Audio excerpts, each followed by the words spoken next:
بسم الله الرحمن الرحيم ثم توليتم من بعد ذلك فلولا فضل الله عليكم ورحمته لكنتم من الخاسرين۔ ترجمہ کنز ایمان۔ پھر اس کے بعد تم گر گئے تو اگر اللہ کا فضل اور اس کی رحمت تم پر نہ ہوتی تو تم ٹوٹے والوں میں سے ہوتے۔ ترجمہ کنز عرفان۔ اس کے بعد تم نے روگردانی اختیار کی تو اگر تم پر اللہ کا فضل اس کی رحمت نہ ہوتی تو تم نقصان اٹھانے والوں میں سے ہو جاتے۔ فضل اللہ، اللہ کا فضل۔ یہاں فضل و رحمت سے یا تو توبہ کی توفیق مراد ہے کہ انہیں توبہ کی توفیق مل گئی، اور یا عذاب کو مؤخر کرنا مراد ہے، یعنی بنی اسرائیل پر عذاب نازل نہ ہوا بلکہ انہیں مزید مہلت دی گئی۔ ایک قول یہ ہے کہ فضل الہی اور رحمت حق سے حضور سرور عالم صلی اللہ علیہ وسلم کی ذات پاک مراد ہے، اور معنی یہ ہے کہ اگر تمہیں خاتم المرسلین صلی اللہ علیہ وسلم کی وجود کی دولت نہ ملتی اور آپ صلی اللہ علیہ وسلم کی ہدایت نصیب نہ ہوتی تو تمہارا انجام ہلاکت و خسران ہوتا۔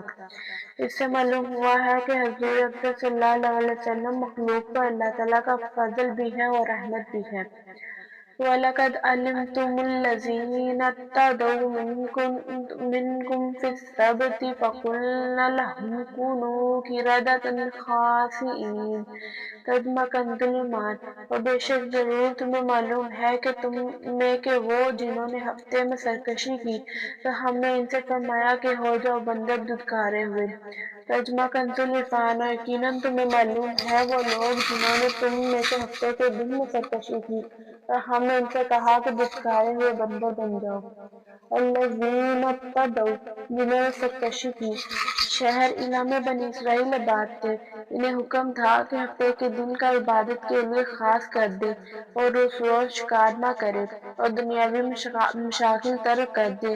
ان کے لیے ایک گروہ نے یہ چال چلی کہ وہ جمعے کے دن شام کے وقت دریا کے کنارے کنارے بہت سے گڑھے کھودتے اور ہفتے کے دن ان گڑھوں تک نالیاں بناتے جن کے ذریعے پانی کے ساتھ آ کر مچھلیاں گڑھوں میں قید ہو جاتی، اور اتوار کے دن انہیں نکالتے کہ کہتے کہ ہم مچھلی کو پانی سے ہفتے کے دن تو نہیں نکالتے، یہ کہہ کر وہ اپنے دل کو تسلی دے لیتے۔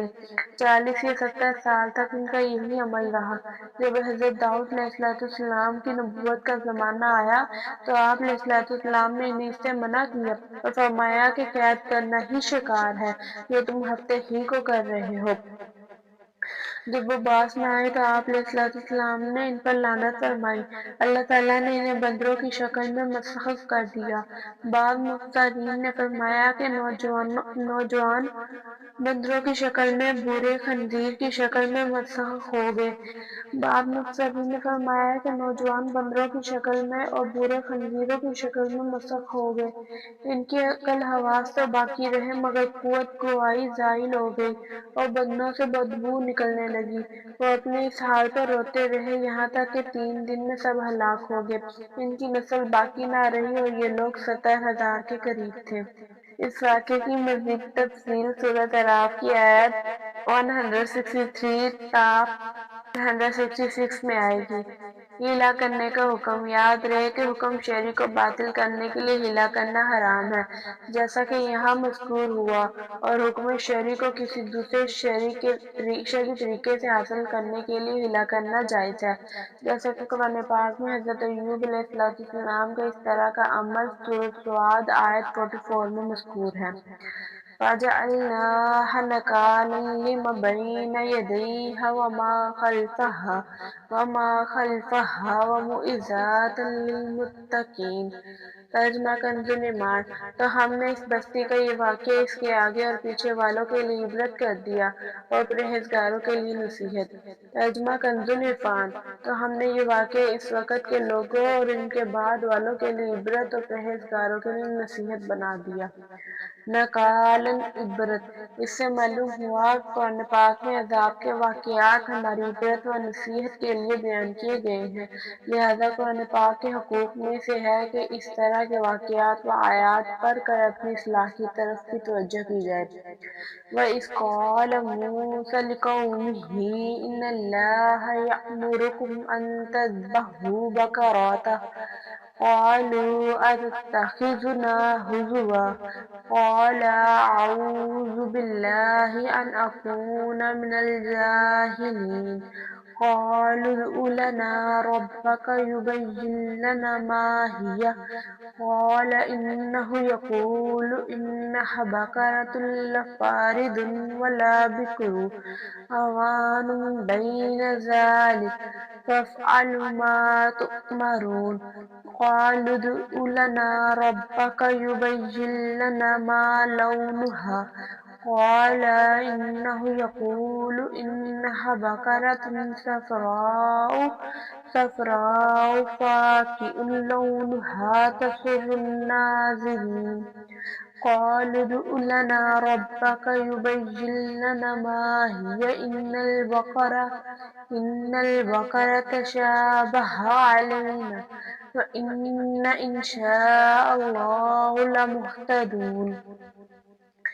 ترجمہ کنز الایمان۔ اور جب موسیٰ نے اپنی قوم سے فرمایا خدا تمہیں حکم دیتا ہے کہ گائیں ذبح کرو، بولے کہ آپ ہمیں مسخر بناتے ہیں۔ فرمایا خدا کی پناہ کہ میں جاہلوں میں سے ہوں۔ بولے اپنے رب سے دعا کیجئے کہ وہ ہمیں بتا دے کہ گائیں کیسی۔ کہا وہ فرماتا ہے کہ وہ ایک گائے ہے، نہ بھوری نہ اسورا، بلکہ ان دونوں کے بیچ میں، تو کرو جس کا تمہیں حکم ہوا ہے۔ بولے اپنے رب سے دعا کیجئے ہمیں بتا دے اس کا رنگ کیا ہے۔ کہا وہ فرماتا ہے کہ وہ ایک پیلی گائے ہے جس کی رنگت دھڑدھاتی دیکھنے والوں کو خوشی دیتی۔ بولے اپنے رب سے دعا کیجئے کہ ہمارے لیے صاف بیان کرے وہ گائیں کیسی ہے، بے شک گائیوں میں ہم کو شبہ پڑ گیا اور اللہ تعالیٰ چاہے تو ہم راہ پا لیں گے۔ ترجمہ کنز العرفان۔ اور یاد کرو جب موسیٰ نے اپنی قوم سے فرمایا بے شک اللہ تمہیں حکم دیتا ہے کہ گائیں ذبح کرو، تو انہوں نے کہا کہ آپ ہمارے ساتھ مذاق کرتے ہیں۔ موسیٰ نے فرمایا میں اللہ کی پناہ مانگتا ہوں کہ میں جاہلوں میں سے ہو جاؤں۔ تو انہوں نے کہا کہ آپ اپنے رب سے دعا کیجئے کہ وہ ہمیں بتا دے کہ وہ گائیں کیسی ہے۔ فرمایا اللہ تعالیٰ فرماتا ہے کہ وہ ایک ایسی گائے ہے جو نہ تو بوڑھی ہے نہ بالکل کم عمر، بلکہ ان دونوں کے درمیان ہو۔ تو وہ کرو جس کا تمہیں حکم دیا جا رہا ہے۔ انہوں نے کہا آپ اپنے رب سے دعا کیجئے کہ وہ ہمیں بتا دے کہ اس گائے کا رنگ کیسا ہے۔ فرمایا کہ اللہ تعالیٰ فرماتا ہے کہ وہ پیلے رنگ کی گائے ہے جس کا رنگ بہت گہرا ہے، وہ گائیں دیکھنے والوں کو خوشی دیتی ہے۔ انہوں نے کہا آپ اپنے رب سے دعا کیجئے کہ ہمارے لیے واضح طور پر بیان کر دے کہ وہ گائیں کیسی ہے، کیونکہ بے شک گائیں ہم پر متشبہ ہو گئی ہے، اور اگر اللہ چاہے گا تو یقیناً ہم راہ پا لیں گے۔ وَإِذْ قَالَ مُوسَىٰ۔ اور جب موسیٰ نے فرمایا۔ ان آیات میں یہودیوں کو جو واقعہ یاد دلایا جا رہا ہے اس کا خلاصہ یہ ہے کہ بنی اسرائیل میں ایک مالدار شخص امیر کو اس کے عزیز نے خفیہ طور پر قتل کر دوسرے محلے میں ڈال دیا تاکہ اس کی میراث بھی لے لے اور خون بہا بھی، اور پھر دعویٰ کر دیا کہ مجھے خون بہا دلوایا جائے۔ قاتل کا پتہ نہ چلتا تھا۔ وہاں کے لوگوں نے حضرت موسیٰ علیہ السلام سے درخواست کی کہ آپ دعا فرمائیں کہ اللہ تعالیٰ حقیقت حال ظاہر فرمائے۔ اس پر حکم ہوا کہ ایک گائے ذبح کر کے اس کا کوئی حصہ مقتول کو مارے، وہ زندہ ہو کر قاتل کے بارے میں بتا دے گا۔ لوگوں نے حیرانی سے کہا کہ کیا آپ علیہ السلام ہم سے مذاق کر رہے ہیں، کیونکہ مقتول کا حال معلوم ہونے اور گائے کے ذبح کرنے میں کوئی مناسبت معلوم نہیں ہوتی۔ اس پر حضرت موسیٰ علیہ السلام نے جواب دیا میں اس بات سے اللہ کی پناہ مانگتا ہوں کہ میں مذاق کر کے جاہلوں میں سے ہو جاؤں۔ جب بنی اسرائیل نے سمجھ لیا کہ گائے کا ذبح کرنا مذاق نہیں بلکہ باقاعدہ حکم ہے تو انہوں نے حضرت موسیٰ علیہ السلام سے اس کے اوصاف دریافت کیے اور بار بار سوال کر کے وہ لوگ قیدیں بڑھاتے گئے۔ بالآخر یہ حکم ہوا کہ ایسی گائیں ذبح کرو جو نہ بوڑھی ہو نہ بہت کم عمر بلکہ درمیانی عمر کی ہو، بدن پر کوئی داغ نہ ہو، ایک ہی رنگ کی ہو، رنگ آنکھوں کو بھانے والا ہو، اس گائے نے کبھی کھیتی باڑی کی ہو نہ کبھی کھیتی کو پانی دیا ہو۔ آخری سوال میں انہوں نے کہا کہ اب ہم انشاءاللہ راہ پا لیں گے۔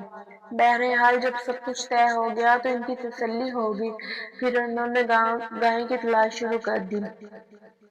ان کے اطراف میں صرف ایک ایسی گائے تھی۔ اس کا حال یہ تھا کہ بنی اسرائیل میں ایک صالح شخص تھے۔ ان کا ایک چھوٹا بچہ تھا۔ ان کے پاس ایک گائے کے بچے کے علاوہ اور کچھ نہ رہا تھا۔ انہوں نے اس کی گردن پر مہر لگا کر اللہ کے نام پر چھوڑ دیا۔ بارگاہ حق میں عرض کی، یا رب عز و جل، میں اس بچیا کو اس فرزند کے لیے تیرے پاس ودیعت رکھتا ہوں، تاکہ جب یہ فرزند بڑا ہو تو یہ اس کے کام آئے۔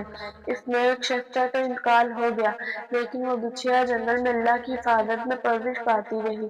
یہ لڑکا جب بڑا ہوا تو صالح متقی بنا اور ماں کا فرمانبردار تھا۔ ایک دن اس کی والدہ نے کہا، اے نور نظر، تیرے باپ نے تیرے لیے فلاں جنگل میں خدا کے نام ایک بچیا چھوڑی تھی، وہ اب جوان ہو گئی ہوگی۔ اللہ تعالیٰ سے دعا کرو کہ وہ تجھے عطا فرمائے اور تو اسے جنگل سے لے آ۔ لڑکا جنگل میں گیا اور اس نے گائے کو جنگل میں دیکھا۔ والدہ کی بتائی ہوئی علامتیں اس نے پائی۔ اس کو اللہ کی قسم دے کر بلایا تو وہ حاضر ہوگی۔ اور جوان اس گائے کو والدہ کی خدمت میں لایا۔ والدہ نے بازار میں لے جا کر 3 دینار پر فروخت کرنے کا حکم دیا اور یہ شرط کی کہ سودا ہونے سے پہلے پھر اس کی اجازت حاصل کی جائے۔ اس زمانے میں گائے کی قیمت ان کے اطراف میں 3 دینار رہی تھی۔ جوان جب اس گائے کو بازار میں لایا تو ایک فرشتہ خریدار کی صورت میں آیا۔ اس نے گائے کی قیمت 6 دینار لگا دی، مگر یہ شرط رکھی کہ جوان اپنی والدہ سے اجازت نہیں لے گا۔ جوان نے یہ منظور نہ کیا اور والدہ سے تمام قصہ کہا۔ اس کی والدہ نے 6 دینار قیمت منظور کرنے کی تو اجازت دی، مگر بیچنے میں پھر دوبارہ اپنی مرضی دریافت کرنے کی شرط لگا دی۔ جوان پھر بازار میں آیا۔ اس مرتبہ فرشتے نے 12 دینار قیمت لگائی اور کہا کہ والدہ کی اجازت پر موقوف نہ رکھو۔ جوان نے نہ مانا۔ والدہ کو اطلاع دی۔ وہ صاحب فراز عورت سمجھ گئی کہ یہ خریدار نہیں کوئی فرشتہ ہے جو آزمائش کے لیے آتا ہے۔ بیٹے سے کہا کہ اب کی مرتبہ اس خریدار سے یہ کہنا کہ آپ ہمیں اس گائے کے فروخت کرنے کا حکم دیتے ہیں یا نہیں۔ لڑکے نے یہی کہا تو فرشتے نے جواب دیا کہ ابھی اس کو روکے رہو۔ جب بنی اسرائیل خریدنے آئے تو اس کی قیمت یہ مقرر کرنا کہ اس کی کھال میں سونا بھر دیا جائے۔ جوان گائے کو لگن لایا۔ جب بنی اسرائیل جستجو کرتے ہوئے اس کے مقام پر پہنچے تو یہی قیمت طے کی اور حضرت موسیٰ علیہ السلام کی ضمانت پر وہ گائے بنی اسرائیل کے سپرد کی۔ گائے ذبح کرنے والے واقعے سے حاصل ہونے والے نکات۔ اس واقعے سے کئی چیزیں معلوم ہوتی ہیں۔ نبی کے فرمان پر بغیر ہچکچاہٹ عمل کرنا چاہیے اور عمل کرنے کے بجائے عقلی ڈھکوسلے بنانا بے ادبوں کا کام ہے۔ پیغمبر جھوٹ، دل لگی، کسی کا مذاق اڑانا وغیرہ عیبوں سے پاک ہے۔ البتہ خوش طبعی ایک محمود صفت ہے، یہ ان میں پائی جاتی ہے۔ شرعی احکامات سے متعلق بے جا بحث مشقت کا سبب ہے۔ حدیث شریف میں ہے کہ اگر بنی اسرائیل بحث نہ نکالتے تو جو گائے ذبح کر دیتے وہی کافی ہو جاتی۔ انشاءاللہ کہنے کی بہت برکت ہے۔ حضور پر نور صلی اللہ علیہ وسلم نے فرمایا کہ اگر بنی اسرائیل وَإِنَّ إِن شَاءَ اللَّهُ لَمُهْتَدُونَ نہ کہتے تو وہ کبھی گائے نہ پاتے۔ جو اپنا عیال کو اللہ کے سپرد کرے، اللہ تعالیٰ اس کی عمدہ پرورش فرماتا ہے۔ جو اپنا مال اللہ کے بھروسے پر اس کی امانت میں دے، اللہ تعالیٰ اس میں برکت دیتا ہے۔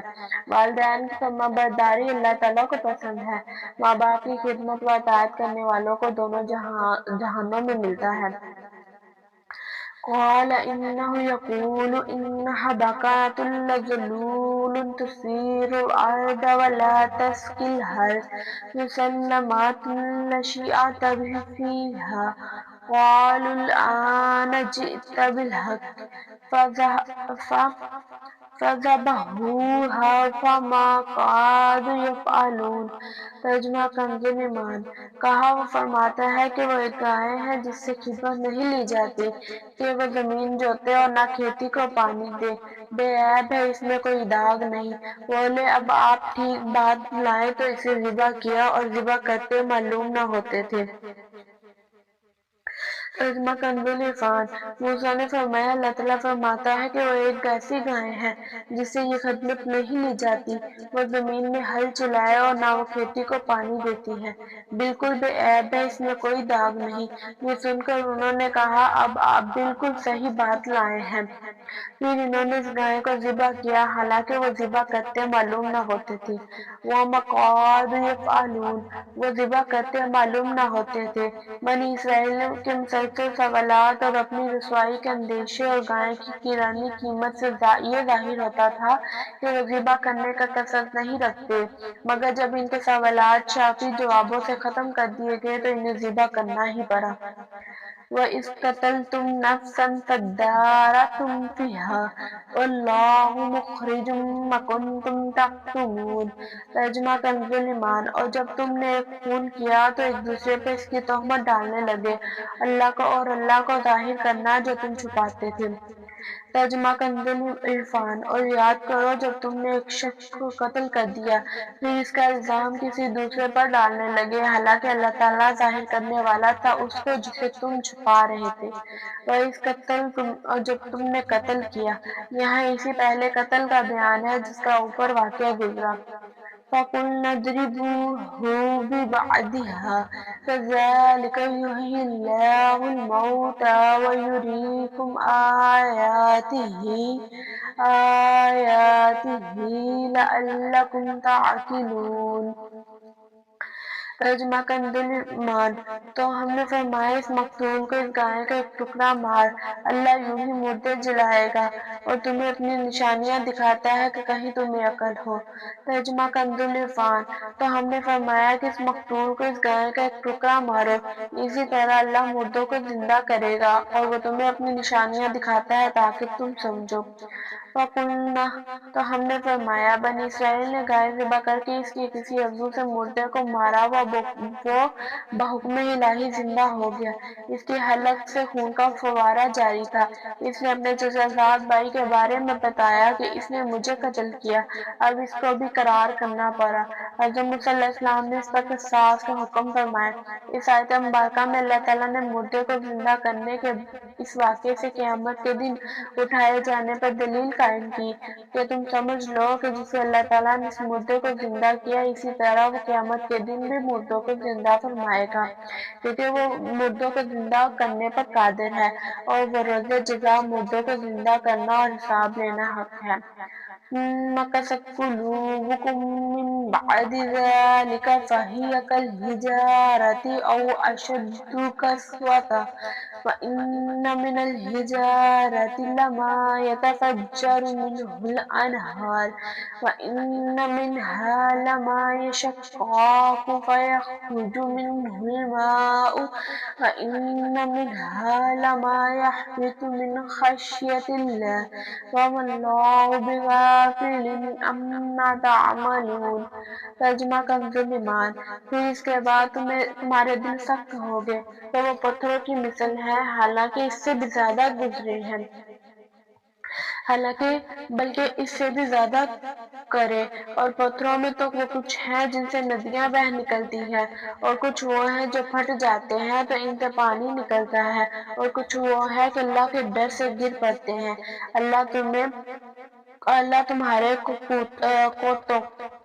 کوتوں سے بے خبر نہیں۔ ترجمہ کنز عرفان، پھر اس کے بعد تمہارے دل سخت ہو گئے تو وہ پتھروں کی طرح ہیں، بلکہ اس سے بھی زیادہ سخت ہیں۔ پتھروں میں تو کچھ وہ ہیں جن سے ندیاں بہہ نکلتی ہیں، اور کچھ وہ ہیں جب پھٹ جاتے ہیں تو ان سے پانی نکلتا ہے، اور کچھ وہ ہیں جو اللہ کے ڈر سے گر پڑتے ہیں۔ اللہ تمہارے اعمال سے ہرگز بے خبر نہیں۔ ثم قست قلوبكم، اور پھر تمہارے دل سخت ہو گئے۔ اس آیت کی ایک تفسیر یہ ہے کہ حضور نور صلی اللہ علیہ وسلم کے زمانے میں موجود یہودیوں کو مخاطب کر کے فرمایا گیا کہ اپنے آباء و اجداد کے عبرت انگیز واقعات سننے کے بعد تمہارے دل حق بات کو قبول کرنے کے معاملے میں سخت ہو گئے، اور شدت سختی بھی پتھروں کی طرح ہے، بلکہ ان سے بھی زیادہ سخت ہے، کیونکہ پتھر بھی اثر قبول کرتے ہیں اور کچھ پتھروں سے ندیاں بہہ نکلتی ہیں، اور کچھ ایسے ہیں کہ جب پھٹ جاتے ہیں تو ان سے پانی نکلتا ہے۔ اور کچھ وہ ہیں جو اللہ کے ڈر سے اوپر سے نیچے گر پڑتے ہیں، جبکہ تمہارے دل عطاعت کے لیے جھکتے ہیں اور نانرم ہوتے ہیں، نہ اللہ تعالیٰ سے ڈرتے ہیں اور نہ ہی وہ کام کرتے ہیں جس کا انہیں حکم دیا جاتا ہے۔ اور یاد رکھو کہ اللہ تعالیٰ تمہارے مال سے ہرگز بے خبر نہیں، بلکہ وہ تمہیں ایک خاص وقت تک مہلت دے رہا ہے۔ دوسری تفسیر یہ ہے کہ اس آیت میں بنی اسرائیل کے وہ لوگ مراد ہیں جو حضرت موسیٰ علیہ السلام کے زمانے میں موجود تھے۔ ان کے بارے میں فرمایا گیا کہ بڑی بڑی نشانیاں اور حضرت موسیٰ علیہ السلام کے معجزات دیکھ کر بھی انہوں نے عبرت حاصل نہ کی۔ ان کے دل پتھروں کی طرح ہو گئے، بلکہ اس سے بھی زیادہ سخت، کیونکہ پتھر بھی اثر قبول کرتے ہیں، اور ان میں کسی سے ندیاں بہہ نکلتی ہیں۔ کوئی پتھر پھٹ جاتا ہے تو اس سے پانی بہتا ہے، تو کوئی خوف الہی سے گر جاتا ہے جیسے اللہ تعالیٰ کو منظور ہوتا ہے۔ لیکن انسان جسے بے پناہ ادراک و شعور دیا گیا ہے، حواس قوی ہے، عقل کامل ہے، دلائل ظاہر ہے، عبرت و نصیحت کے مواقع موجود ہے، لیکن پھر بھی وہ اللہ تعالیٰ کی اطاعت و بندگی کی طرف نہیں آتا۔ دل کی سختی کا انجام۔ اس سے معلوم ہوا ہے کہ دل کی سختی بہت خطرناک ہے۔ اللہ تعالیٰ ارشاد فرماتا ہے، أَفَمَنْ شَرَحَ اللَّهُ صَدْرَهُ لِلْإِسْلَامِ فَهُوَ عَلَى نُورٍ مِّن رَّبِّهِ فَوَيْلٌ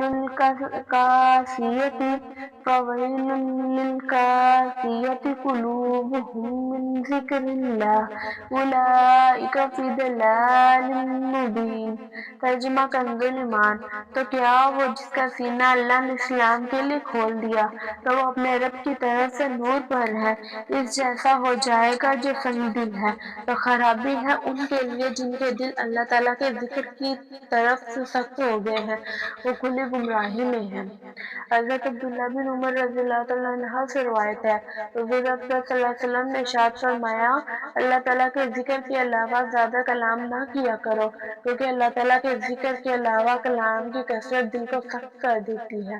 لوگوں میں اللہ تعالیٰ سے سب سے زیادہ دور وہ شخص ہوتا ہے جس کا دل سخت ہوتا ہے۔ دل کی سختی سے متعلق مزید سورۃ کلام سورۃ حدید کی آیت نمبر 60 اور 70 کے تحت ملاحظہ فرمائیے۔ أَفَتَطْمَعُونَ أَن يُؤْمِنُوا لَكُمْ وَقَدْ كَانَ فَرِيقٌ مِّنْهُمْ يَسْمَعُونَ كَلَامَ اللَّهِ ثُمَّ يُحَرِّفُونَهُ مِن بَعْدِ مَا عَقَلُوهُ وَهُمْ يَعْلَمُونَ۔ ترجمہ کنز ایمان۔ تو اے مسلمانوں، کیا تمہیں یہ طمع ہے کہ یہ یہودی تمہارا یقین لائیں گے؟ اور ان میں کا تو ایک گروہ وہ تھا جو اللہ کا کلام سنتے پھر سمجھنے کے بعد اسے دانستہ بدل دیتے۔ ترجمہ کنز عرفان۔ تو اے مسلمانوں، کیا تمہیں یہ امید ہے کہ یہ یہودی تمہاری وجہ سے ایمان لے آئیں گے؟ حالانکہ ان میں ایک گروہ وہ ہے جو اللہ تعالیٰ کا کلام سنتے تھے پھر اسے سمجھ لینے کے بعد جان بوجھ کر بدل دیتے تھے۔ أَفَتَطْمَعُونَ، کیا تمہیں امید ہے؟ انصار صحابہ کرام کو اس بات کی بہت حرص تھی کہ یہودی اسلام قبول کر لیں، کیونکہ وہ یہودیوں کے حلیف تھے اور ان کے پڑوسی بھی تھے۔ اس پر اللہ تعالیٰ نے ارشاد فرمایا، مسلمانوں، کیا تم یہ امید رکھتے ہو کہ یہ یہودی تمہارا یقین کریں گے، یہ تمہاری تبلیغ کی وجہ سے ایمان لے آئیں گے؟ حالانکہ ان میں ایک گروہ وہ ہے جو صرف علماء پر مشتمل تھا، وہ اللہ تعالیٰ کا کلام بھی کلام یعنی توریت سنتے تھے پھر اسے سمجھ لینے کے بعد جان بوجھ کر بدل دیتے تھے۔ اسی طرح ان یہودیوں نے توریت میں حریف کی اور رسول اللہ صلی اللہ علیہ وسلم کی نعت بدل ڈالی، تو ایسے لوگ کہاں ایمان لائیں گے؟ لہٰذا تم ان کے ایمان کی امید نہ رکھو۔ عالم کا بگڑنا زیادہ تباہ کن ہے۔ اس سے معلوم ہوا ہے کہ عالم کا بگڑنا عوام کے بگڑنے سے زیادہ تباہ کن ہے، کیونکہ عوام علماء کو اپنا ہادی اور رہنما سمجھتے ہیں۔ وہ علماء کے اقوال پر عمل کرتے ہیں، ان کے افعال کو دلیل بناتے ہیں۔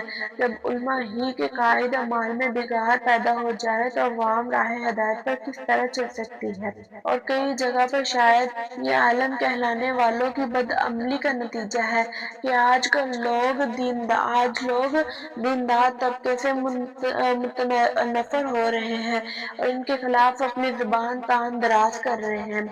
اعلیٰ حضرت امام احمد رضا خان نے فرمایا ہے کہ ائمہ دین فرماتے ہیں، اے گروہ علماء، اگر تم مستحبات چھوڑ کر مباحات کی طرف جھکو گے تو عوام مکروہات پر گرے گی، اگر تم مکروہ کرو گے تو عوام حرام میں پڑ جائے گی، اگر تم حرام کے مرتکب ہوگے تو عوام کفر میں مبتلا ہوگے۔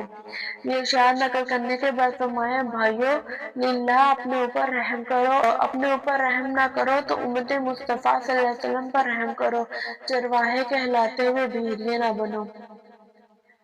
وَإِذَا لَقُوا الَّذِينَ آمَنُوا قَالُوا آمَنَّا وَإِذَا خَلَا بَعْضُهُمْ إِلَى بَعْضٍ قَالُوا أَتُحَدِّثُونَهُم بِمَا فَتَحَ اللَّهُ عَلَيْكُمْ لِيُحَاجُّوكُم بِهِ عِندَ رَبِّكُمْ أَفَلَا تَعْقِلُونَ أَوَلَا يَعْلَمُونَ أَنَّ اللَّهَ يَعْلَمُ مَا يُسِرُّونَ وَمَا يُعْلِنُونَ۔ ترجمہ کنزُ ایمان۔ جب مسلمانوں سے ملے تو کہیں ہم ایمان لائے، اور جب آپس میں اکیلے ہوں تو کہیں وہ علم جو اللہ نے تم پر کھولا مسلمانوں سے بیان کیے دیتے ہو کہ اسے تمہارے رب کے یہاں تمہیں پر حجت لائیں۔ کیا تمہیں عقل نہیں؟ کیا نہیں جانتے کہ اللہ جانتا ہے جو کچھ وہ چھپاتے ہیں اور جو کچھ ظاہر کرتے ہیں۔ ترجمہ کنزُ عرفان۔ اور جب یہ مسلمانوں سے ملتے تو کہتے ہیں ہم ایمان لا چکے، اور جب آپ آپس میں اکیلے ہوتے تو کہتے ہیں کیا ان کے سامنے وہ علم بیان کرتے ہو جو اللہ تعالیٰ نے تمہارے اوپر کھولا ہے تاکہ اس کے ذریعے یہ تمہارا رب کی بارگاہ میں تمہارے اوپر حجت قائم کریں۔ کیا تمہیں عقل نہیں کہ یہ اتنی بات نہیں جانتے کہ اللہ تعالیٰ جانتا ہے وہ جو کچھ چھپاتے ہیں اور جو کچھ ظاہر کرتے ہیں۔ وَإِذَا لَقُوا، اور جب ملتے ہیں۔ حضرت عبداللہ بن عباس رضی اللہ عنہ فرماتے ہیں، یہودی منافق جب صحابہ کرام سے ملتے تو ان سے کہتے، جس پر تم ایمان لائے اس پر ہم بھی ایمان لائے، تم حق پر ہو اور تمہارے آقا محمد مصطفیٰ صلی اللہ علیہ وسلم سچے ہیں، ان کا قول حق ہے، ہم ان کی نعت و صفت اپنی کتاب تورات میں پاتے ہیں۔ جب یہ اپنے سرداروں کے پاس جاتے تو وہ ان منافقوں کو ملامت کرتے ہوئے کہتے، کیا تم مسلمانوں کے سامنے ان کے آقا محمد مصطفیٰ صلی اللہ علیہ وسلم کے بارے میں وہ باتیں بیان کرتے ہو جو اللہ تعالیٰ نے تمہاری کتاب میں بیان فرمائی ہے تاکہ وہ اس کے ذریعے دنیا آخرت میں تمہارے اوپر حجت قائم کر دے؟ کہ جب ہمارے آقا مصطفیٰ صلی اللہ علیہ وسلم کا نبی پر حق ہونا تمہاری کتابوں میں موجود ہے تو تم نے ان کی پیروی کیوں نہ کی؟ کیا تمہیں عقل نہیں کہ تمہیں یہ کام نہیں کرنا چاہیے؟ اس سے معلوم ہوا کہ حق پوشی اور سرکار دو عالم صلی اللہ علیہ وسلم کے اوصاف کو چھپانا اور ان کے کمالات کا انکار کرنا یہودیوں کا طریقہ ہے۔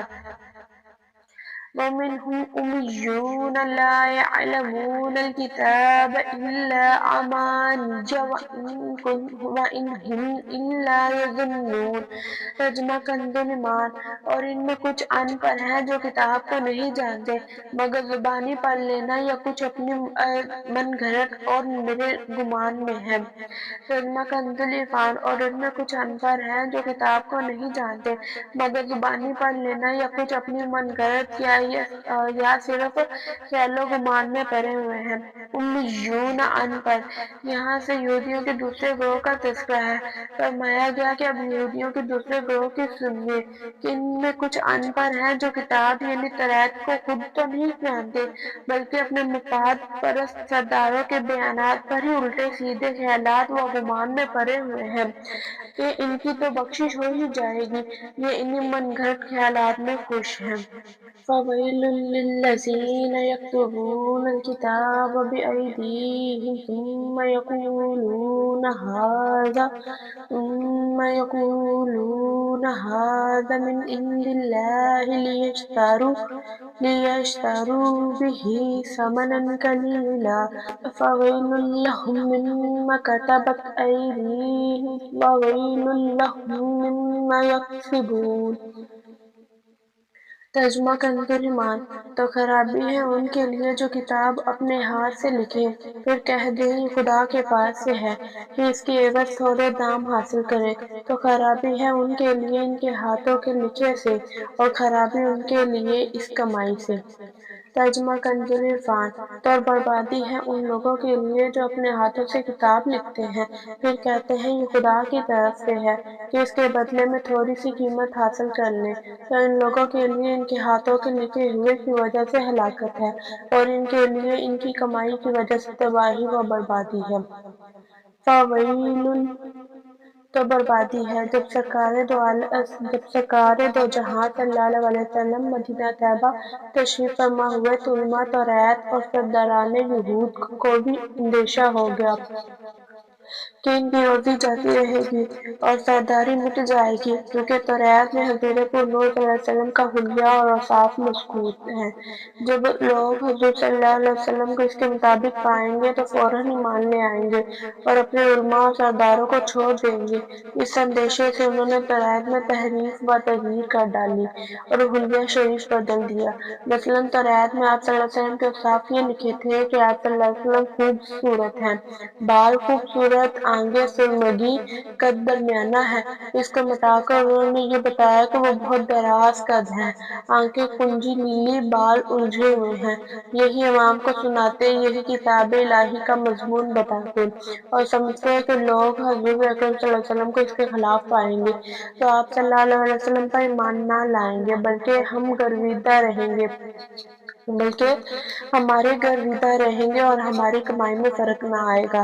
اس پر فرمایا گیا ہے کہ بربادی میں ان لوگوں کے لیے جو اپنے ہاتھوں سے توریت میں من گھڑت باتیں لکھتے ہیں اور پھر کہتے ہیں کہ یہ بھی خدا عز و جل کی طرف سے ہیں اور یہ اللہ تعالیٰ کی کتاب میں تحریف صرف اس لیے کرتے ہیں کہ اس کے بدلے میں تھوڑی سی قیمت حاصل کر لے، تو ان لوگوں کے لیے ان کے ہاتھوں کے لکھے ہوئے کی وجہ سے اور ان کی کمائی کی وجہ سے تباہی و بربادی ہے۔ وَقَالُوا لَن تَمَسَّنَا النَّارُ إِلَّا أَيَّامًا مَّعْدُودَاتٍ قُلْ أَتَّخَذْتُمْ عِندَ اللَّهِ عَهْدًا فَلَن يُخْلِفَ اللَّهُ عَهْدَهُ أَمْ تَقُولُونَ عَلَى اللَّهِ مَا لَا تَعْلَمُونَ۔ ترجمہ کنزُل ایمان، اور بولے ہمیں تو آگ نہ چھوئے گی مگر گنتی کے دن۔ تم فرما دو کہ خدا سے تم نے کوئی عہد لے رکھا ہے جب تو اللہ ہرگز اپنا عہد خلاف نہ کرے گا، یا خدا پر وہ بات کہتے ہیں جس کا تمہیں علم نہیں۔ ترجمہ کنزُل عرفان، اور بولے ہمیں تو آگ ہرگز نہ چھوئے گی مگر گنتی کے چند دن۔ اے حبیب تم فرما دو کہ تم نے خدا سے کوئی وعدہ لیا ہوا ہے، اگر ایسا ہے پھر تو اللہ ہرگز وعدہ خلافی نہیں کرے گا بلکہ تم اللہ پر وہ بات کہہ رہے ہو جس کا تمہیں علم نہیں۔ لن تمسنا النار، ہمیں تو ہرگز آگ نہ چھوئے گی۔ حضرت عبداللہ بن عباس رضی اللہ تعالیٰ عنہ سے مروی ہے کہ یہودی کہتے تھے کہ وہ دوزخ میں ہرگز داخل نہ ہوں گے مگر صرف اتنی مدت کے لیے جتنے عرصے ان کے آباء و اجداد نے بچھے کو پوجا تھا، اس کے بعد وہ عذاب سے چھوٹ جائیں گے اور وہ مدت 40 دن ہے، بعد یہودیوں کے نزدیک 7 دن ہے۔ اس پر یہ آیت کریمہ نازل ہوئی، چنانچہ اس آیت اور اس کے بعد والی آیت میں فرمایا گیا کہ اے حبیب صلی اللہ علیہ وسلم تم ان سے فرما دو کیا تم نے اللہ سے کوئی وعدہ لیا ہوا ہے کہ وہ تمہیں چند دن کے لیے جہنم میں ڈالے گا، اگر ایسا کوئی عہد ہے تو پھر تو اللہ ہرگز وعدہ خلافی نہیں کرے گا، لیکن ایسا کچھ ہے نہیں، بلکہ حقیقت یہ ہے کہ تم اللہ پر جھوٹ باندھ رہے ہو، اور اللہ تعالیٰ تم سے ایسا وعدہ کیوں کرے گا کہ تم جہنم میں زیادہ عرصے کے لیے نہیں رہو گے، حالانکہ اللہ تعالیٰ کا قانون یہ ہے کہ جس نے گناہ کا ارتکاب کیا اور اس کے گناہ نے اسے ہر طرح سے گھیر لیا، یعنی وہ کفر میں جا پڑا تو وہ جہنم میں جائے گا اور ہمیشہ ہمیشہ وہاں رہے گا۔ بَلَىٰ مَن كَسَبَ سَيِّئَةً وَأَحَاطَتْ بِهِ خَطِيئَتُهُ فَأُولَٰئِكَ أَصْحَابُ النَّارِ هُمْ فِيهَا خَالِدُونَ۔ وَالَّذِينَ آمَنُوا وَعَمِلُوا الصَّالِحَاتِ أُولَٰئِكَ أولئك أصحاب الجنة هم فيها خالدون۔ ترجمہ کنز ایمان، ہاں کیوں نہیں جو گناہ کمائے اور اس کی خطاؤں سے گھیر لے وہ دوزخ والوں میں ہے، انہیں ہمیشہ اس میں رہنا، اور جو ایمان لائے اور اچھے کام کیے وہ جنت والے ہیں، انہیں ہمیشہ اس میں رہنا۔ ترجمہ کنز عرفان، کیوں نہیں جس نے گناہ کمایا اور اس کی خطا نے اس کو گھیر لیا تو وہی لوگ جہنمی ہیں اور وہ ہمیشہ اس میں رہیں گے، اور جو ایمان لائے اور اچھے کام کیے وہ جنت والے ہیں، انہیں ہمیشہ اس میں رہنا۔ بَلَىٰ مَنْ كَسَبَ سَيِّئَةً وَأَحَاطَتْ بِهِ خَطِيئَتُهُ، کیوں نہیں جس نے گناہ کمایا اور اس کی خطا نے اس کو گھیر لیا۔ اس آیت میں گناہ سے شرک و کفر مراد ہے، اور احاطہ کرنے سے یہ مراد ہے کہ نجات کی تمام راہیں بند ہو جائیں، تو کفر اور شرک ہی پر اس کی موت آئے، کیونکہ مومن خواہ کیسا بھی گناہگار ہو گناہوں سے گھرا نہیں ہوتا، اس لیے کہ ایمان جو سب سے بڑی نیکی ہے وہ اس کے ساتھ ہے۔ وَإِذْ أَخَذْنَا مِيثَاقَ بَنِي إِسْرَائِيلَ لَا تَعْبُدُونَ إِلَّا اللَّهَ وَبِالْوَالِدَيْنِ إِحْسَانًا وَذِي الْقُرْبَى وَالْيَتَامَى وَالْمَسَاكِينِ وَقُولُوا لِلنَّاسِ حُسْنًا وَأَقِيمُوا الصَّلَاةَ وَآتُوا الزَّكَاةَ ثُمَّ تَوَلَّيْتُمْ إِلَّا قَلِيلًا مِّنكُمْ وَأَنتُم مُّعْرِضُونَ۔ ترجمہ کنز ایمان، اور جب ہم نے بنی اسرائیل سے عہد لیا کہ اللہ کے سوا کسی کو نہ پوجو اور ماں باپ کے ساتھ بھلائی کرو اور رشتہ داروں اور یتیموں اور مسکینوں سے اور لوگوں سے اچھی بات کہو اور نماز قائم رکھو اور زکوٰۃ دو، پھر گئے مگر تم میں کے تھوڑے اور تم روگردان ہو۔ ترجمہ کنز عرفان، اور یاد کرو جب ہم نے بنی اسرائیل سے عہد لیا کہ اللہ کے سوا کسی کی عبادت نہ کرو، ماں باپ کے ساتھ بھلائی کرو اور رشتہ داروں اور یتیموں اور مسکینوں کے ساتھ اچھا سلوک کرو، لوگوں سے اچھی بات کہو اور نماز قائم کرو اور زکوٰۃ دو، لیکن پھر تم میں سے چند آدمیوں کے علاوہ سب پھر گئے اور تم ویسے ہی اللہ کے احکام سے منہ موڑنے والے ہو۔ وَإِذْ أَخَذْنَا مِيثَاقَ بَنِي إِسْرَائِيلَ، اور یاد کرو جب ہم نے بنی اسرائیل سے عہد لیا، یعنی اے یہودیوں وہ وقت یاد کرو جب ہم نے بنی اسرائیل سے تورات میں یہ عہد لیا کہ تم اللہ کے سوا کسی کی عبادت نہ کرو کیونکہ اس کے علاوہ اور کوئی عبادت کا مستحق نہیں، اور اپنے ماں باپ کے ساتھ بھلائی کرو، رشتہ داروں یتیموں اور مسکینوں کے ساتھ اچھا سلوک کرو، لوگوں سے اچھی بات کہو، نماز قائم کرو، زکوٰۃ دو، لیکن اسے قبول کرنے کے بعد ان میں سے چند آدمیوں کے علاوہ سب اس عہد سے پھر گئے اور تم بھی اپنے آباء و اجداد کی طرح اللہ تعالیٰ کے احکام سے منہ موڑنے والے ہو۔ اس سے معلوم ہوا کہ بنی اسرائیل کی عادت ہی اللہ تعالیٰ کے احکام سے اعراض کرنا اور اس کے عہد سے پھر جانا ہے۔ وَبِالْوَالِدَيْنِ إِحْسَانًا، اور والدین کے ساتھ بھلائی کرو۔ اللہ تعالیٰ نے اپنی عبادت کا حکم فرمانے کے بعد والدین کے ساتھ بھلائی کرنے کا حکم دیا۔ اس سے معلوم ہوا کہ والدین کی خدمت بہت ضروری ہے۔ والدین کے ساتھ بھلائی یہ ہے کہ ایسی کوئی بات نہ کہے اور ایسا کوئی کام نہ کرے جو ان کے لیے باعث تکلیف ہو، اپنے بدن اور مال سے ان کی خوب خدمت کرے، ان سے محبت کرے، ان کے پاس اٹھنے بیٹھنے، ان سے گفتگو کرنے اور دیگر تمام کاموں میں ان کا ادب کرے، ان کی خدمت کے لیے اپنا مال انہیں خوشی دلی سے پیش کرے، اور جب انہیں ضرورت ہو ان کے پاس حاضر رہے، ان کی وفات کے بعد ان کے لیے صالح ثواب کرے، ان کی جائز وصیتوں کو پورا کرے، ان کے اچھے تعلقات کو قائم رکھے۔ والدین کے ساتھ بھلائی کرنے میں یہ بھی داخل ہے کہ اگر وہ کوئی گناہوں کے عادی ہو یا کسی بد مذہبی میں گرفتار ہو تو ان کو نرمی کے ساتھ اصلاح و تقویٰ اور صحیح عقائد کی طرف لانے کی کوشش کرتا رہے۔ حقوق والدین کی تفصیل جاننے کے لیے فتویٰ رضویہ کی 4ویں جلد میں موجود اعلیٰ حضرت امام احمد رضا خان علیہ رحمۃ اللہ کا رسالہ الحقوق لطرح العقوق کا مطالعہ فرمائیے۔ وذی القربیٰ اور رشتہ داروں سے حقوق العباد میں سب سے مقدم ماں باپ کا حق ہے، پھر دوسرے رشتہ داروں کا اور پھر غیروں کا۔ غیروں میں بے کس یتیم سب سے مقدم ہے، پھر دوسرے مسکین۔ اسلام میں حقوق العباد کی اہمیت۔ اس آیت میں والدین اور دیگر لوگوں کے حقوق بیان کرنے سے یہ بھی معلوم ہوا کہ دین اسلام میں حقوق العباد کی بہت زیادہ اہمیت ہے، بلکہ حدیث میں یہاں تک کہ حقوق اللہ پورا کرنے کے باوجود بہت سے لوگ حقوق العباد میں کمی کی وجہ سے جہنم کے مستحق ہوں گے، جیسا کہ صحیح مسلم میں ہے۔ حضرت ابو ہریرہ رضی اللہ تعالیٰ عنہ سے روایت ہے، حضور اقدس صلی اللہ علیہ وسلم نے ارشاد فرمایا، کیا تم جانتے ہو کہ مفلس کون ہے؟ صحابہ کرام نے عرض کی، ہم میں مفلس وہ ہے جس کے پاس درہم اور ساز و سامان نہ ہو۔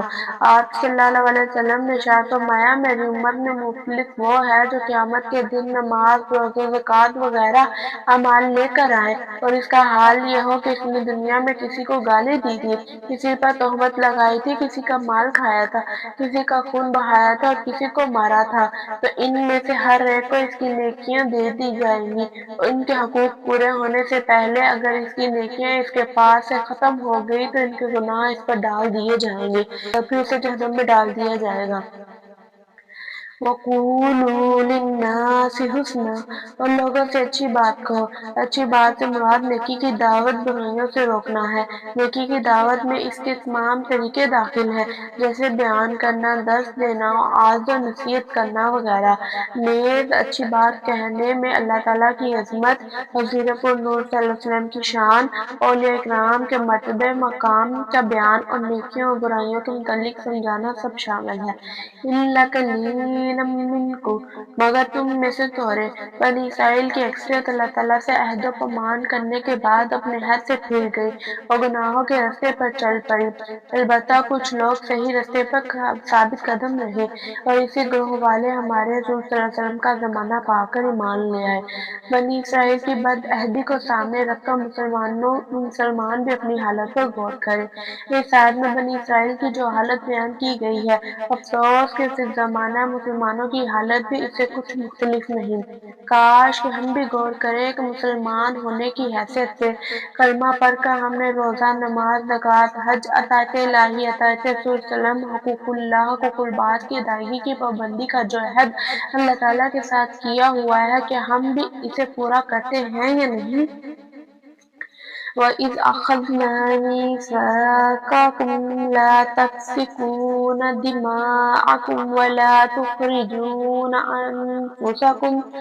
أَنفُسَكُم مِّن دِيَارِكُمْ ثُمَّ أَقْرَرْتُمْ وَأَنتُمْ تَشْهَدُونَ۔ ترجمہ کنز ایمان۔ اور جب ہم نے تم سے عہد لیا کہ اپنوں کا خون نہ کرو اور اپنوں کو اپنی بستیوں سے نہ نکالنا، پھر تم نے اس کا اقرار کیا اور تم گواہ ہو۔ ترجمہ کنز الفار۔ اور یاد کرو جب ہم نے تم سے عہد لیا کہ آپس میں کسی کا خون نہ بہانا اور اپنے لوگوں کو اپنی بستیوں سے نہ نکالنا، پھر تم نے اقرار بھی کر لیا اور تم خود اس کے گواہ ہو۔ وَإِذْ أَخَذْنَا مِيثَاقَكُمْ اور یاد کرو جب ہم نے تم سے عہد لیا، یعنی اے یہودیوں وہ وقت یاد کرو جب ہم نے تمہارے آباء و اجداد سے تورات میں یہ عہد لیا کہ تم آپس میں کسی کا خون نہ بہانا اور اپنے لوگوں کو اپنی بستیوں سے نہ نکالنا، پھر انہوں نے اس عہد کا اقرار کر لیا اور تم خود بھی اپنے آباء و اجداد کے اس اقرار پر گواہ ہو۔ ثم أنتم هؤلاء تقتلون أنفسكم وتخرجون فريقا منكم من ديارهم تظاهرون عليهم بالإثم والعدوان وإن يأتوكم أسارى تفادوهم وهو محرم عليكم عليكم إخراجه أفتؤمنون ببعض الكتاب وتكفرون ببعضه فما جزاء من يفعل ذلك منكم إلا خزي في الحياة الدنيا ويوم القيامة يردون إلى أشد العذاب وما الله بغافل عما تعملون أولئك الذين اشتروا الحياة الدنيا بالآخرة ولا يخفف عنهم العذاب ولا هم ينصرون ترجمہ کنز ایمان۔ پھر یہ جو تم ہو اپنوں کو قتل کرنے لگے اور اپنے میں ایک گروہ کو ان کے وطن سے نکالتے ہو، ان پر مدد دیتے ہو ان کے مخالف کو گناہ اور زیادتی میں، اور اگر وہ قیدی ہو کر تمہارے پاس آئیں تو بدلہ لے کر چھڑا لیتے ہو اور ان کا نکالنا تم پر حرام ہے، تو کیا خدا کے کچھ حکموں پر ایمان لاتے ہو کچھ سے انکار کرتے ہو؟ تو جو تم نے ایسا کرے اس کا بدلہ کیا ہے مگر یہ کہ دنیا میں رسوا ہوا اور قیامت میں سخت تر عذاب کی طرف پھیرے جائیں گے، اور اللہ تمہارے کرتوتوں سے بے خبر نہیں۔ یہ ہے وہ لوگ جنہوں نے آخرت کے بدلے دنیا کی زندگی مول لی، تو نہ ان پر سے عذاب ہلکا اور نہ ان کی مدد کی جائے۔ ترجمہ کنز العرفان۔ پھر یہ تم میں ہی ہو جو اپنے لوگوں کو قتل بھی کرنے لگے اور اپنے میں سے ایک گروہ کو ان کے وطن سے بھی نکالنے لگے، تم ان کے خلاف گناہ اور زیادتی کے کاموں میں مدد بھی کرتے تھے۔ اگر وہی قیدی ہو کر تمہارے پاس آئے تو تم معاوضہ دے کر انہیں چھڑا لیتے ہو، حالانکہ تمہارے اوپر ان کا نکالنا ہی حرام ہے۔ تو کیا تم اللہ کے بعد احکام کو مانتے ہو اور بعد سے انکار کرتے ہو؟ تو جو تم نے ایسا کرے اس کا بدلہ دنیاوی زندگی میں ذلت و رسوائی کے سوا اور کیا ہے، اور قیامت کے دن انہیں شدید ترین عذاب کی طرف لوٹایا جائے گا، اور اللہ تمہارے اعمال سے بے خبر نہیں۔ یہی وہ لوگ ہیں جنہوں نے آخرت کے بدلے دنیا کی زندگی خرید لی، تو ان سے نہ تو عذاب ہلکا کیا جائے گا نہ ہی ان کی مدد کی جائے گی۔ ثم انتم ہؤلاء، پھر یہ جو تم ہو۔ اس آیت میں حضور پر نور صلی اللہ علیہ وسلم کے مقدس زمانے میں موجود یہودیوں کے عجیب و غریب طرز عمل کا بیان ہے۔ اس کا پس منظر یہ ہے کہ توریت میں بنی اسرائیل کو 3 حکم دیے گئے تھے: ایک دوسرے کو قتل نہ کرنا، ایک دوسرے کو جلا وطن نہ کرنا، اگر وہ اپنی قوم کے کسی مرد یا عورت کے اس حال میں پائیں کہ اسے غلام یا لونڈی بنا لیا گیا ہے تو اسے خرید کر آزاد کر دے۔ نسل در نسل یہ عہد چلتا رہا، یہاں تک کہ مدینہ منورہ کے گروہ نواح میں آباد یہودیوں کے 2 قبائل بنی قریظہ اور بنی نذیر میں منتقل ہوا۔ اس وقت مدینہ شریف میں مشرکوں کے 2 قبیلے اوس اور خزرج رہتے تھے۔ بنی قریظہ اوس قبیلے کے حلیف تھے اور بنی نذیر خزرج قبیلے کے حلیف تھے۔ ہر ایک قبیلے نے اپنے حلیف کے ساتھ قسم اٹھا رکھی تھی کہ اگر ہم میں سے کسی پر کوئی حملہ ہوا تو دوسرا اس کی مدد کرے گا۔ جب اوس اور خزرج کے درمیان جنگ ہوئی تو بنی قریظہ اوس کی اور بنی نذیر خزرج کی مدد کے لیے آئے تھے، اپنے حلیف کے ساتھ ہو کر آپس میں ایک دوسرے پر تلوار چلاتے۔ بنی قریظہ بنی نذیر کو اور وہ بنی قریظہ کو قتل کرتے، ان کے گھر ویران کر دیتے، انہیں ان کی رہائش گاہوں سے نکال دیتے تھے۔ لیکن جب ان کی قوم کے لوگوں کو ان کے حلیف قید کر لیتے تو وہ ان کو مال دے کر چھڑا لیتے تھے۔ مثلاً اگر بنی نذیر کا کوئی شخص اوس قبیلے کے ہاتھ میں گرفتار ہوا تو بنی قریظہ اوس قبیلے کو مالی معاوضہ دے کر اس کو چھڑا لیتے تھے، حالانکہ اگر وہی شخص لڑائی کے وقت ان کے ہاتھ آ جاتا تو اسے قتل کرنے میں ہرگز گریز نہ کرتے تھے۔ لوگوں نے ان سے کہا کہ تم بھی عجیب لوگ ہو، ایک دوسرے کو قتل بھی کرتے ہو، فدیہ دے کر چھڑا بھی لیتے ہو۔ یہودیوں نے کہا ہم نے توریت میں حکم دیا گیا ہے کہ ہم اپنے قیدیوں کو فدیہ دے کر چھڑا لیں۔ اس پر ان سے کہا گیا کہ پھر تم ایک دوسرے کا قتل کیوں کرتے ہو، حالانکہ توریت میں تمہیں اس چیز سے منع بھی کیا گیا ہے۔ یہودیوں نے کہا جنگ کے دوران ایک دوسرے کو قتل کرنے سے گرچہ ہمارا اللہ تعالیٰ کے ساتھ کیا ہوا عہد ٹوٹ جاتا ہے، لیکن ہمیں اس بات پر شرم آتی ہے کہ ہمارے حلیف ذلیل ہوں، کیونکہ اگر ہم نے ایک دوسرے کو قتل اور جلا وطن نہ کیا تو اس میں ہمارے حلیفوں کی ذلت ہے، چونکہ فدیہ دے کر چھڑا لینے میں ان کی ذلت نہیں ہے۔ اس لیے ہم اس عہد کو پورا کر دیتے ہیں۔ یہودیوں کی شرکت پر اس آیت میں ملامت کی جا رہی ہے کہ جب تم نے اپنوں کی خون ریزی نہ کرنے، ان کو بستیوں سے نہ نکالنے، ان کے اسیروں کو چھڑانے کا عہد کیا تھا تو یہ کیا درنگی ہے کہ تم ایک دوسرے کو قتل اور جلا وطن کرنے میں تو ہرگز دریغ نہیں کرتے، اور جب کوئی گرفتار ہو جائے تو اسے فدیہ دے کر چھڑا لیتے ہو۔ اور جن باتوں کا تم نے عہد کیا تھا ان میں سے کچھ باتوں کو ماننا اور کچھ کو نہ ماننا کیا معنی رکھتا ہے؟ جب تم ایک دوسرے کو قتل اور جلا وطن کرنے سے باز نہ رہے تو تم نے عہد شکنی کی اور حرام کے مرتکب ہوئے۔ افتؤمنون ببعض الکتاب، کیا کتاب کے کچھ حصے پر ایمان رکھتے ہو؟ بنی اسرائیل کا عملی ایمان ناقص تھا کہ کچھ لوگ کچھ حصے پر عمل کرتے اور کچھ پر نہیں۔ اس پر فرمایا گیا ہے کیا تم کتاب کے کچھ حصے پر ایمان رکھتے ہو کچھ سے انکار کرتے ہو؟ اس آیت سے معلوم ہوا کہ شریعت کے تمام احکام پر ایمان رکھنا ضروری ہے اور تمام ضروری احکام پر عمل کرنا بھی ضروری ہے۔ کوئی شخص کسی وقت بھی شریعت کی پابندی سے آزاد نہیں ہو سکتا۔ خود کو طریقت کا نام لے کر یا کسی بھی طریقے سے شریعت سے آزاد رہنے والے کافر ہیں۔ اس کی تفصیل جاننے کے لیے فتویٰ رضویہ کی 21ویں جلد میں موجود اعلیٰ حضرت رحمہ اللہ تعالیٰ کی کتاب مقال العرفاء بإعجاز شرع و علماء کا مطالعہ فرمائیے۔ یاد رہے کہ عظمت توحید کو ماننا لیکن عظمت رسالت سے انکار کرنا بھی اسی ضمن میں آتا ہے۔ کیا تم کتاب کے کچھ حصے کو مانتے ہو کچھ حصے کا انکار کرتے ہو؟ خزي في الحیات الدنیا، دنیا کی زندگی میں رسوائی۔ بنی اسرائیل کی دنیا میں تو یہ رسوائی ہوئی کہ بنی قریظہ 3 ہجری میں مارے گئے اور بنی نذیر اس سے پہلے ہی جلا وطن کر دیے گئے۔ اس سے معلوم ہوا کہ کسی کی طرفداری میں دین کی مخالفت کرنا اخروی اہداف کے علاوہ دنیا میں بھی ذلت اور رسوائی کا باعث ہوتا ہے۔ دنیا کے بڑے بڑے معاملات کو اس آیت کے تحت دیکھا جا سکتا ہے۔ نیز یہ بھی معلوم ہوا کہ کبھی گناہوں کی شامت سے دنیاوی آفت بھی آ جاتی ہے۔